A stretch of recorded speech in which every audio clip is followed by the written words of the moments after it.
Assalamualaikum warahmatullahi wabarakatuh. Perkenalkan, saya Novia Kuswandari. Saya akan menganalisis pengembangan model kurikulum KTSP, kurikulum 13 dan kurikulum Merdeka pada sekolah dasar.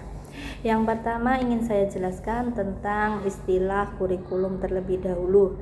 Istilah kurikulum berasal dari kata Yunani kurir yang berarti pelari dan kurere yang berarti tempat untuk berlomba. Pada hakikatnya, kurikulum adalah suatu rencana pembelajaran yang terdiri atas seperangkat tujuan pembelajaran. Secara tradisional, kurikulum dirumuskan sebagai seperangkat mata pelajaran wajib yang harus diselesaikan siswa untuk memperoleh ijazah.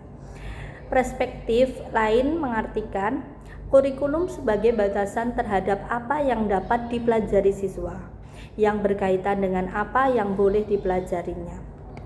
Untuk KTSP bersifat operasional. Pengembangan kurikulum di daerah memiliki kemampuan untuk membagi kurikulum menjadi unit pelajaran. Ini menentukan strategi dan metode pembelajaran, media pembelajaran, dan evaluasi pembelajaran, termasuk beberapa kali pertemuan dan materi apa yang harus dipelajari siswa untuk mencapai kompetensi dasar. Kurikulum ini dibuat untuk memenuhi tuntutan perkembangan untuk membuat pendidikan lebih fleksibel, desentralisasi, otonomi, dan luas. Kurikulum 13 juga disebut K13 adalah perubahan atau peralihan dari kurikulum sebelumnya yang menggunakan KTSP. Perubahan kurikulum berdampak pada materi dan proses pembelajaran.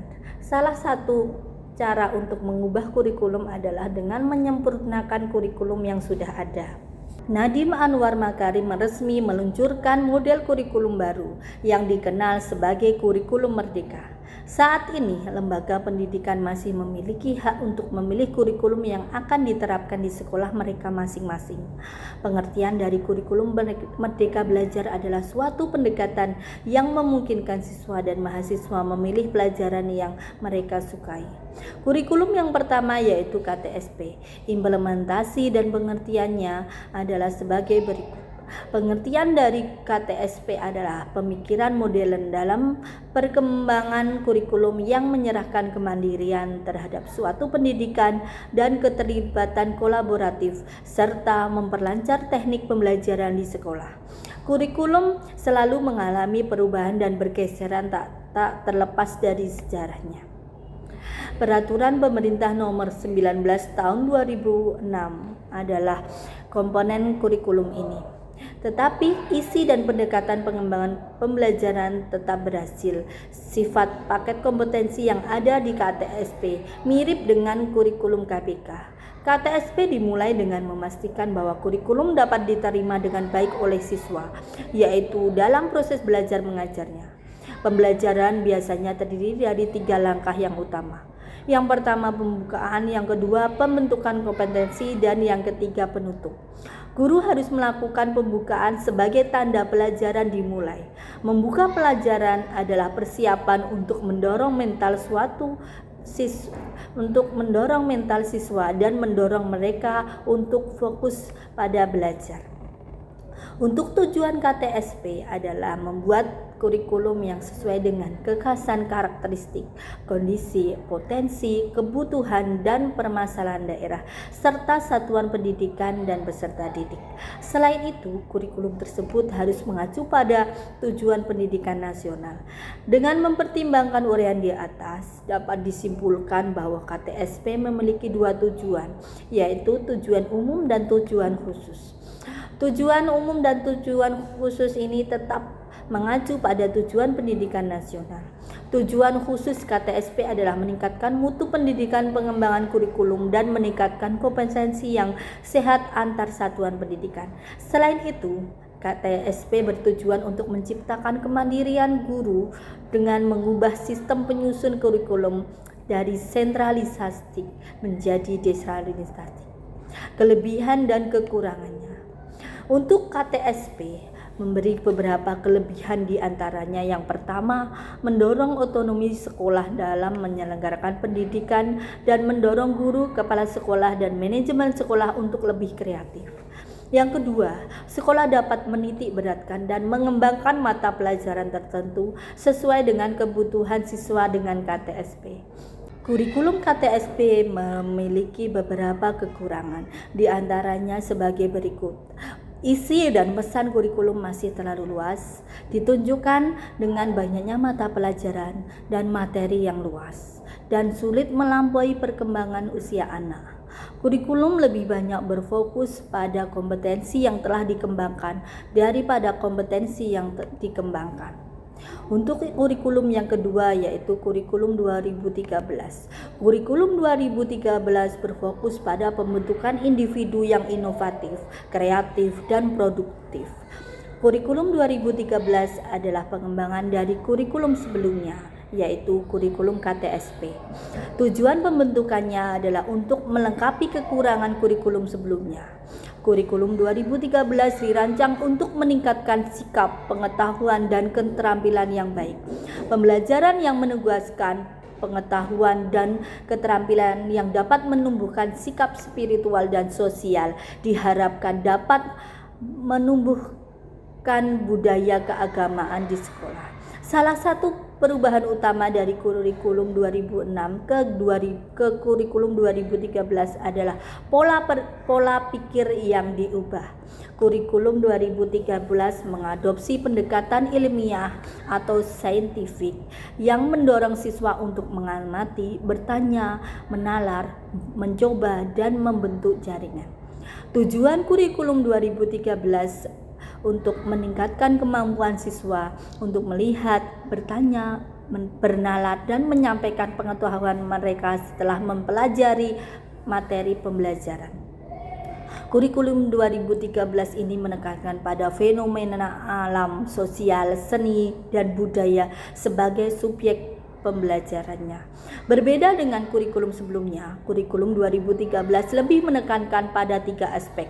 Yang pertama, menjadikan siswa berakhlak mulia atau afektif, kemudian keterampilan psikomotorik, dan berpengetahuan atau kognitif.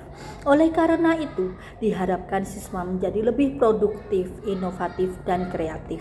Untuk kelebihan kurikulum 2013 ini dilihat dari tujuannya untuk meningkatkan kemampuan siswa melihat, bertanya, bernalar, dan menyampaikan pengetahuan mereka setelah mereka mempelajari materi pembelajaran.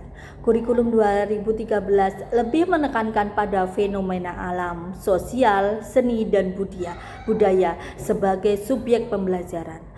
Berbeda dengan kurikulum sebelumnya, kurikulum 2013 lebih menekankan pada 3 aspek, yaitu menjadikan siswa berakhlak mulia atau afektif, berketerampilan atau psikomotorik, dan berpengetahuan atau kognitif.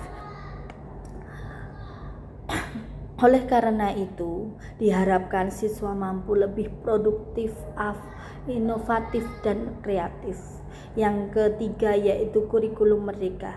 Kurikulum 2013 diubah menjadi kurikulum merdeka yang disahkan oleh Menteri Pendidikan, Kebudayaan, dan Teknologi.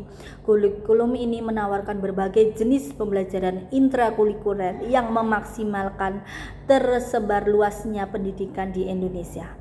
Selain itu, pembelajaran intrakurikuler yang beragam dari kurikulum merdeka memberi siswa cukup waktu untuk memahami ide-ide memperkuat keterampilan mereka.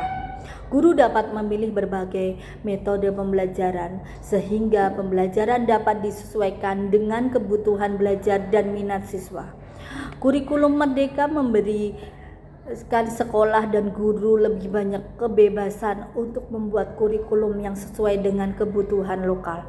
Namun, keberhasilan pelaksanaan kurikulum ini dipengaruhi oleh kesulitan meningkatkan kemampuan guru dan ketersediaan SDM atau sumber dayanya. Untuk kesimpulan pada analisis ini, dalam dunia pendidikan, kurikulum adalah suatu rencana pendidikan. Kurikulum sangat penting untuk menentukan bagaimana pendidikan dijalankan, terutama hasil yang akan dicapai selama proses belajar. Ada beberapa landasan yang digunakan untuk membangun kurikulum. Ini termasuk landasan filosofis, landasan psikologis, dan landasan sosiologis, landasan ilmu pengetahuan dan teknologi. KTSP adalah penyempurnaan dari kurikulum berbasis kompetensi atau KBK yang memiliki fitur sentralisasi diubah menjadi desentralisasi. Oleh karena itu, KTSP disusun oleh satuan pendidikan dengan mempertimbangkan dan berdasarkan standar kompetensi dasar yang dibuat oleh BSN atau Badan Standar Nasional Pendidikan. Kurikulum 2013 diharapkan dapat melengkapi kekurangan kurikulum sebelumnya. Kurikulum 2013 dirancang untuk meningkatkan sikap, pengetahuan, dan keterampilan yang baik. Kurikulum Merdeka memiliki banyak variasi dalam pembelajaran di antara kelas. Karena itu, siswa akan memiliki waktu yang cukup untuk memahami konsep dan menguatkan kemampuan mereka. Guru dapat memilih berbagai pendekatan pembelajaran untuk menyesuaikan pembelajaran dengan kebutuhan siswa. Terima kasih. Berikut adalah tugas analisis saya, Novia Kuswandari. Saya akhiri. Wassalamualaikum warahmatullahi wabarakatuh.